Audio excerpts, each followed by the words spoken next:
Thank you for watching this live feed. There will be an edited and expanded version on YouTube at Brent D. Barlow. If the link is available, I recommend it. It is a better show.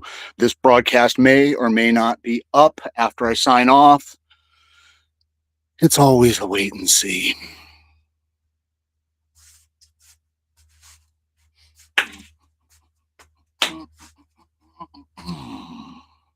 Hello, my name is Brent Barlow, and this is Blue Light Daily, a discussion of relevance and import.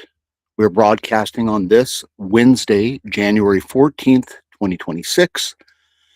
It is 12 noon local, 8 p.m. GMT. Here we honor the importance of public debate and the requirement of civility, the necessity of education and the strength of knowledge, the value of coming together and the power of collaboration. Before we begin, we pause to reflect and focus on our purpose, breathing in deeply, aligning with intention, dreaming the I'm possible, assisted by ancestors, powered by providence, rooted in reverence. The word spoken, the path clear, the way cool. Let us build what is worthy. Let us remember the dream forgotten. Let's make some magic together now. Ashe Madase. Today's word of the day is today's word of the day is delegate as a verb. To delegate is to trust someone else with a thing such as control, responsibility, authority, or a duty. Also assigning a function to an agent for its completion in a process. Point of information: in a professional context, I can only be responsible for the things for which I've been delegated and have the commensurate authority to deal with those things. And in a legal context, there are some duties that are what are referred to as non-delegable. We're going to get into that later. The look back. Edmund Halley, who likely died January 14th, 1742, was an English astronomer and mathematician who was the first to calculate the orbit of a comet, later named after him, Halley's Comet. He is also noted for his role in the publication of Isaac Newton's Principia Mathematica. Also, Dorothy Faye Dunaway began her career on Broadway in the early 1960s, where she transitioned to television and film, becoming an Oscar and Emmy award-winning actress known for her intense performances. She gained international stardom for her roles in Bonnie and Clyde, Chinatown, Network, Mommy Dearest, and she won the Academy Award for Best Actress for her performance in Network. She was born January 14th, 1941. Our quote of the day today is from Lewis Carroll, author of Alice's Adventures in Wonderland. I'm sorry, that is a mistake as I have just made. Lewis Carroll, the author of Alice's Adventures in Wonderland, among others, who died January 14th, 1898. Quote, "I can't go back to yesterday because I was a different person then." Ladies and gentlemen, this broadcast is intended to serve as a platform to talk, share, learn, and grow. At Labella B, we will not delegate the responsibility of what must be done in this moment, dismissing what was yesterday and only embracing what needs to be right now for a tomorrow that can be promised. Join together in community to create a world worthy of our children. And so here I speak directly and honestly, sharing a vision for a world secure for generations to come. Issues of concern across the globe demand attention. Greed, glut, selfishness, desensitization, and power coalesce. The ebb and flow Among us, there's a recognition of the moment, a desire for a better outcome, and a tremendous collective capacity for good. A lot of unknowns, a number of wild cards, but friends, we can either continue accepting more of the same, or we can make different choices and take collective action. And so I offer my take on current conditions and where I think things are headed. One question is really, what is the tipping point? Where are things going to be so crummy that we can't pull it back? Insert here, I guess, a picture of polar bears on a melting ice sheet.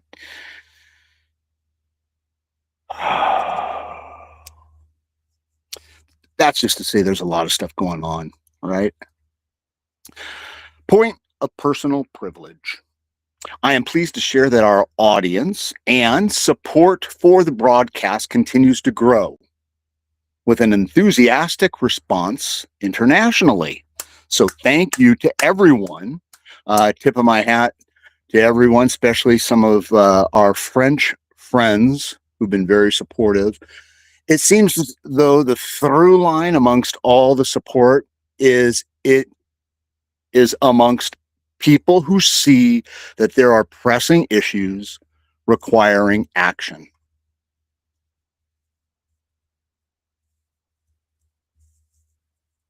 And I've been trying to bring attention to many of these issues. I've called this thing right here kind of my record, the record that I would have otherwise had if I'd become a public servant.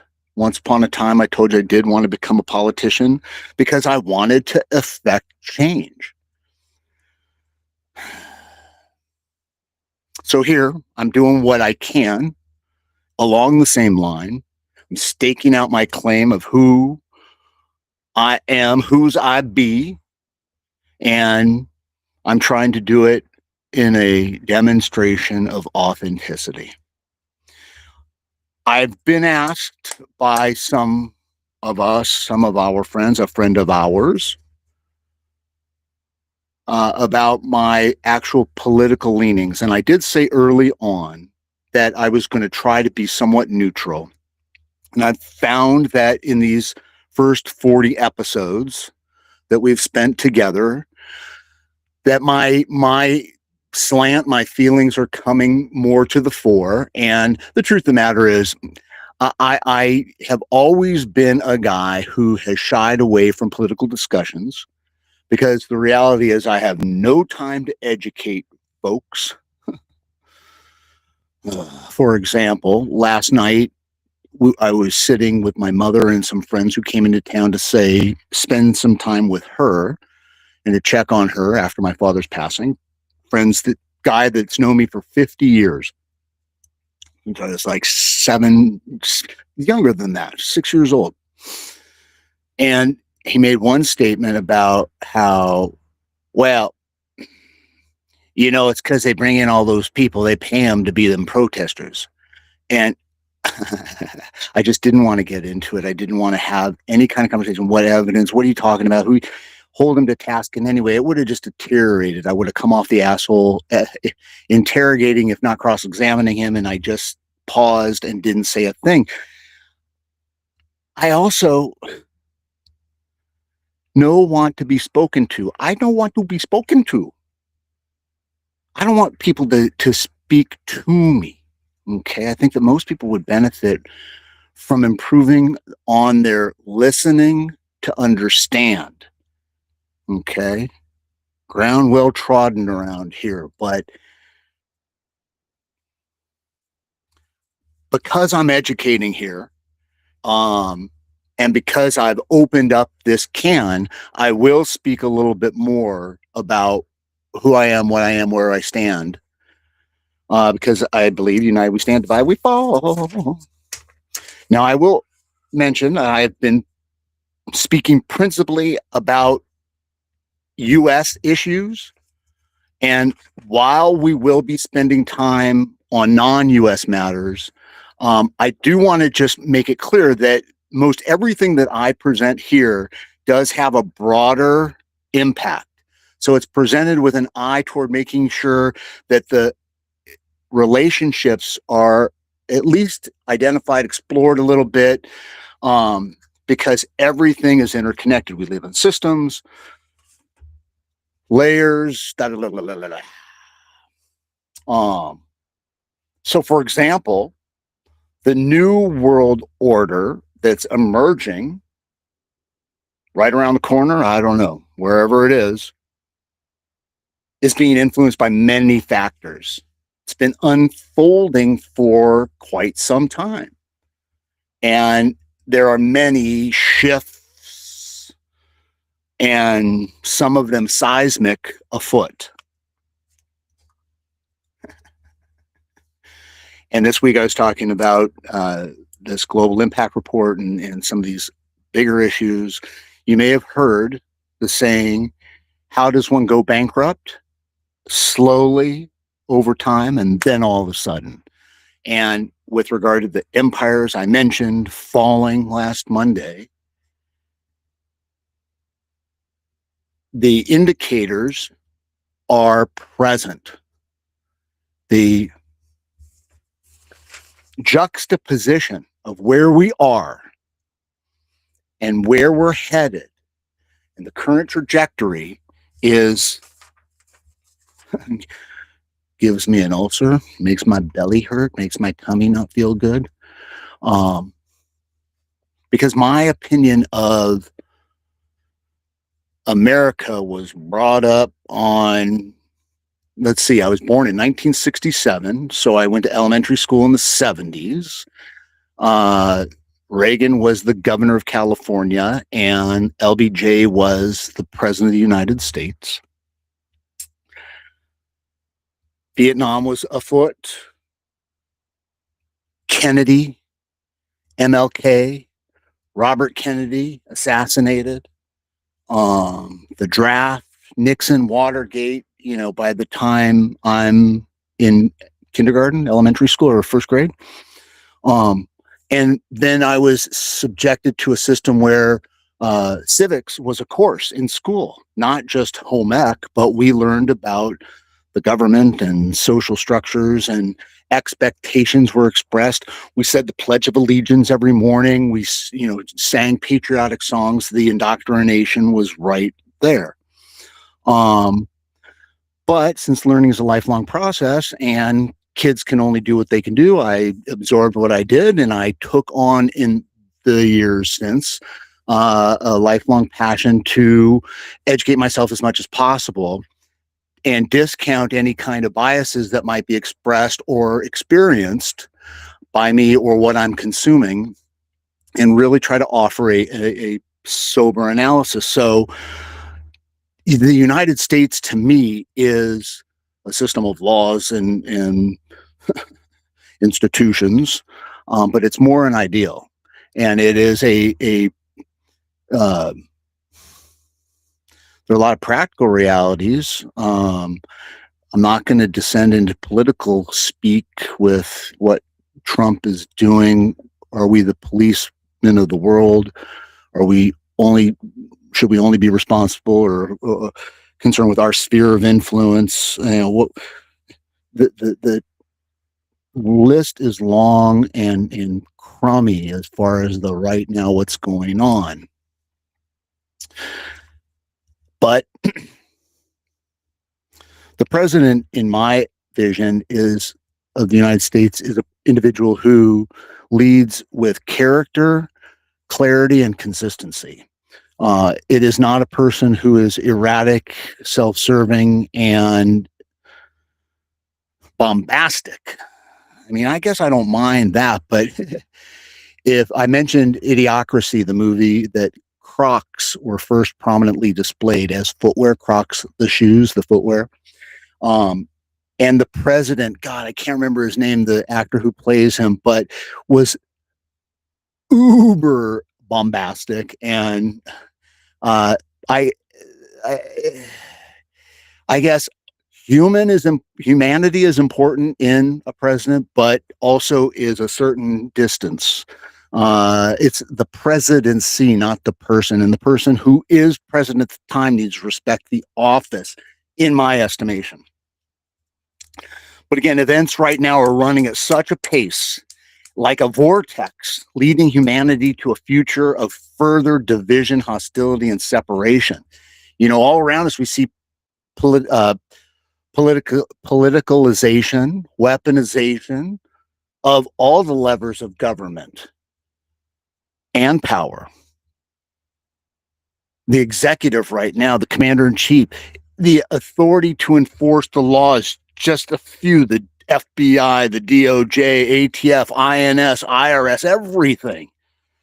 The authority to, and the current conditions are made all the more dangerous by the permissiveness of the other branches of government.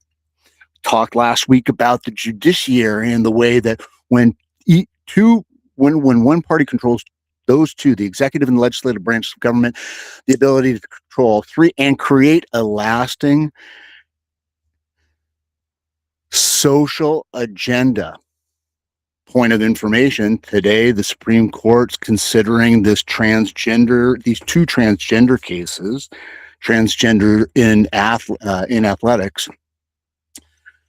But, you know, the executive, the legislative, you know, the duties of the legislature in the United States system are supposed to be non-delegable. They're supposed to be things that branch of government in our checks and balances system are responsible to carry out. They are failing. The judiciary right now is only acting to embolden the Don. There's very little restraint anywhere. The military seems to be in control or under control, creating a police state.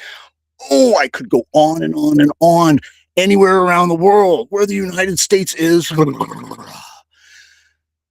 not showing well with regard to the way that it is demonstrating leadership in these many areas.